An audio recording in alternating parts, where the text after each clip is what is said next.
से बनाई है। तो ऐसा क्वेश्चन आपको देखने को मिल जाता है। तो ऐसे क्वेश्चन को आप कैसे सॉल्व करेंगे, कौन सा जो सिंबल होता है ज़्यादातर पूछा जाता है, सारी जानकारी मैं आपको देने वाला हूँ इस वीडियो के माध्यम से। तो वीडियो को आप कंप्लीट देखिएगा और चैनल पे यदि आप नए होंगे तो चैनल को भी सब्सक्राइब कर लीजिएगा। तो चलिए यहाँ पर हम बात करते हैं साथियों सबसे पहले सिंबल की। तो देखिए मैं आपको यहाँ पर बिल्कुल बेसिक तरीके से बताने वाला हूँ, ठीक है। ये देखिए ये जो सिंबल है आपका निगेटिव का है। निगेटिव का क्या होता है, कुछ इस प्रकार का होता है। बस आपको एक रेखा खींच देना है, ये आपका हो गया निगेटिव का। इसके बाद यहाँ पर एसी का होता है। एसी का किस तरह होता है, तो देखिए ये आपका एसी का हो गया। यदि आप स्क्रीनशॉट भी लेना चाहते हैं तो ले लीजिएगा, आपका ही फायदा होगा। इसके बाद यहाँ पर हम आते हैं 3 फेज जो कि एसी होता है, जो कि 50 हर्ट्ज का ये आपका होता है, कुछ इस प्रकार का होता है, ठीक है। देख सकते हैं इसमें आपको ज़्यादातर अंतर आपको नहीं देखने को मिलेगा। जो एसी का होता है और जो यहाँ पर जो 3 फेज एसी 50 हर्ट्ज का कुछ आपका इस तरह बना, दोनों सेम है। लेकिन आपको जब ये लिखेंगे 3 फेज एसी 50 हर्ट्ज वाला, तो आपको यहाँ पर जो लिखा गया ये आपको दर्शाना पड़ेगा। तो इस बात को आप ध्यान रखिएगा। नीचे आ जाते हैं साथियों, तो यहाँ पर आपको देखने को मिलता है न्यूट्रल लाइन। न्यूट्रल लाइन का जो सिंबल होता है कुछ इस प्रकार का होता है, जो कि बिंदु बिंदु टाइप का होता है सीधी रेखा में। कम से कम आप 20-25 बिंदु लिख दीजिएगा, जो किस तरह आपको यहाँ पर करना है, ठीक है। तो ये आपका किसका हो जाएगा, न्यूट्रल का हो गया। इसके बाद यहाँ पर आता है अर्थ का। अर्थ का भी कई बार परीक्षाओं में पूछा गया, इंजीनियरिंग ड्राइंग में जो इलेक्ट्रीशियन ट्रेड्स हैं उनमें ये पूछा जाता है क्वेश्चन। ध्यान रखिएगा, मैं शुरू में बताना आपको भूल गया। ये आपका होता है अर्थ का। अर्थ का कुछ इस तरह का होता है, जैसे कि आप इसको देख सकते हैं और पहचान सकते हैं। अर्थ का लगभग सबको ही जानकारी होगा, क्योंकि मैं कई वीडियो में आपको बता चुका हूँ। नीचे आ जाते हैं तो यहाँ पर आपको वायर ज्वाइंट देखने को मिलता है। वायर ज्वाइंट यहाँ पर आप देख सकते हैं, ये आपका क्या है, वायर ज्वाइंट है। और ये कुछ आपको इस प्रकार देखने को मिल जाता है। ये आपका प्लस के आइकन का होता है, लेकिन ये आपका बड़ा होता है प्लस से, ठीक है, ध्यान रखिएगा। और जो आपका होता है पॉजिटिव का, वो भी आपका प्लस ही होता है, लेकिन इसमें वायर ज्वाइंट का जो होता है कुछ इस प्रकार का होता है, थोड़ा सा लंबा होता है, ध्यान रखिएगा। नीचे आ जाते तो यहाँ पर आपको 2 वे स्विच देखने को मिल जाता है। ये आपके सामने जो दर्शाया गया है, ये 2 वे स्विच का दर्शाया गया है। 2 वे स्विच जो आता है आपका कुछ इस प्रकार का होता है, ठीक है, ये आप देख सकते हैं। इसके बाद नीचे आपका आ जाता है आईसीडीपी स्विच।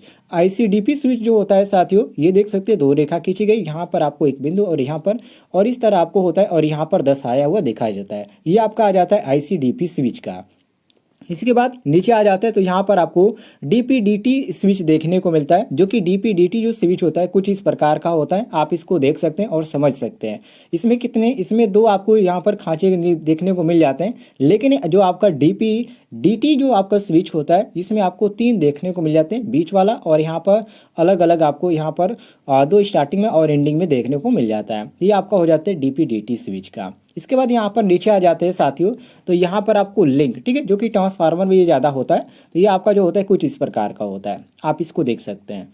नीचे आ जाइए तो यहाँ पर आपको सॉकेट 2 पिन और 3 पिन। सबसे पहले आप यहाँ पर देखिए 2 पिन में आपको 2 होल देखने को मिलेगा, और यहाँ पर 3 पिन में जो होगा आपको यहाँ पर 3 होल देखने को मिल जाएगा। तो इस तरह आप इसको आसानी से पकड़ सकते हैं। नीचे आ जाते हैं साथियों फैन रेगुलेटर। देखिए फैन रेगुलेटर जो होता है इसका कार्य होता है, जो फैन की जो स्पीड होती है वो कम हो, आप ज़्यादा इसको कर सकते हैं। तो इसका जो रेगुलेटर का चिन्ह होता है कुछ इस प्रकार का होता है, इसको आप देख सकते हैं। एक बॉक्स में आपका एक यहाँ पर मीटर की रीडिंग जो इसे दर्शाया जाता है उसी तरह आपको यहाँ पर देखने को मिल जाता है। नीचे आ जाते हैं साथियों तो यहाँ पर रजिस्टर जो कि फिक्स्ड वेरिएबल देखने को मिलता है। ये आपके सामने जो फिक्स्ड वेरिएबल का यहाँ पर इंगित किया गया है, इसको आप इसको इस तरह दर्शाएंगे। नीचे आ जाइए साथियों तो यहाँ पर आपको चोक देखने को मिल जाता है।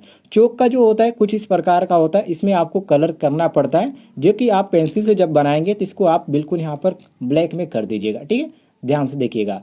नीचे आ जाते तो यहाँ पर आपको वोल्ट मीटर डीसी और एसी, पहले आप यहाँ पर देख लीजिए ये डीसी है, और उसके बाद आप यहाँ पर देख लीजिए एसी है। इसकी पहचानने की सबसे बड़ी ये खास बात है, डीसी जो होता है आपका डायरेक्ट जाता है, मतलब कि थोड़ा भी आपको तिरछा मिर्चा नहीं देखने को मिलता है, और एसी जो होता है आपका इस तरह जाता है। तो ये आप एसी का यहाँ पर देख लीजिए और यहाँ पर डीसी का आप शुरुआती में देख लीजिए। तो इसको आप आसानी से इस तरह भी चेंज सकते हैं। इसके बाद नीचे आ जाइए साथियों, यहाँ पर आपको ओम मीटर देखने को मिल जाता है। ओम मीटर आपका कुछ इस प्रकार का होता है, एक यहाँ पर गोले की तरह साइड में बनता है, और यहाँ पर बीच में ओम का जैसे सिंबल होता है वो कीजिएगा, और दोनों टाइप आप बढ़ा दीजिए। ये आपका किसका हो गया, ओम मीटर का हो गया।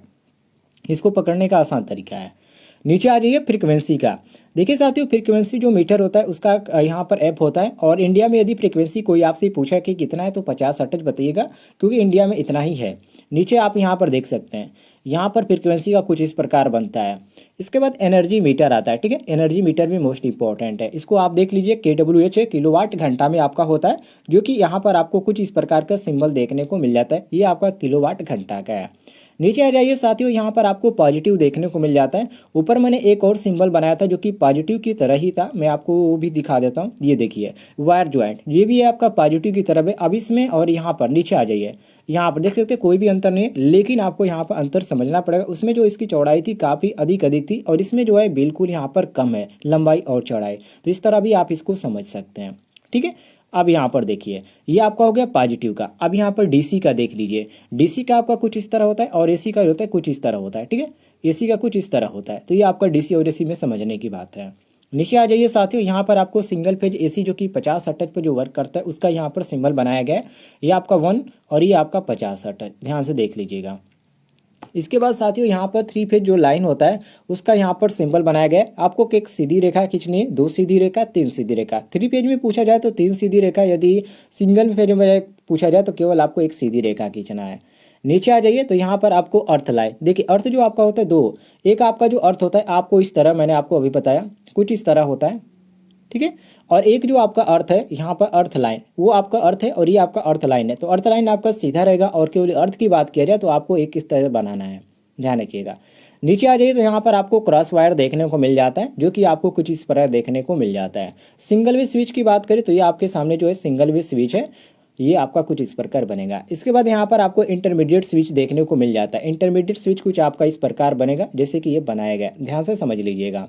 नीचे आ जाइए तो यहाँ पर आपको एक ICDP स्विच देखने को मिलेगा। ICDP स्विच जो होता है कुछ इस प्रकार का होता है, आप ध्यान से देख लीजिएगा। और आप स्क्रीनशॉट भी लेना चाहते तो ले लीजिएगा, क्योंकि ये काफ़ी खोजने के बाद मिला हुआ है। इसके बाद यहाँ पर जो आयल सर्किट ब्रेकर होता है, जो DP और TP जो बोला जाता है, तो आपका ये DP है और ये आपका TP है। तो दोनों को ध्यान से देख लीजिएगा, ये ज़्यादातर पूछा नहीं जाता है। जो इंपॉर्टेंट था वो ऊपर ही था। और यहाँ पर मैं एक और इम्पोर्टेंट आपको दिखा देता हूँ, लैंप का। लैंप भी आपका इंपॉर्टेंट है, ध्यान से देखिएगा। ये आपका लैंप भी इंपॉर्टेंट है। ये लैंप जो होता है और जो फैन होता है, ठीक है, जो फैन होता है साथियों कुछ इस प्रकार का होता है, ठीक है। मैं यहाँ पर दोबारा बना देता हूँ, ये देखिए, ये कुछ फैन होता है, कुछ इस प्रकार का सिंबल होता है। तो फैन का भी और लैंप का ये ज़्यादातर क्वेश्चन पूछा जाता है, तो इस चीज़ को आप ध्यान रखिएगा। नीचे आ जाइए तो यहाँ पर आपको अमीटर DC AC देखने को मिल जाता है। पहला आपको यहाँ पर DC और दूसरा आपका AC यहाँ पर बनाया गया है। और भी यहाँ पर कुछ इंपॉर्टेंट नहीं है। जो वाट मीटर है मैंने आपको पहले ही बता दिया, आपको एक गोला खींचना है, उसमें W लिख देना है और इस तरह साइड से आपको खींच देना है। ये आपका वाट मीटर हो गया। पावर फैक्टर मीटर आपका होता है कुछ इस तरह, बीच में आपको फाई देखने को मिलता है, और इधर जो है वाट मीटर जैसे बनता है, मीटर जैसे बनता है उसी तरह आपको बनाना है, बीच में आपको फाई कर देना है। ये आपका हो जाएगा पावर फैक्टर मीटर। उम्मीद है आपको जानकारी पसंद आई होगी। पसंद आई तो वीडियो पर लाइक कीजिएगा, और चैनल पर यदि आप नए होंगे तो चैनल को भी सब्सक्राइब कर लीजिएगा।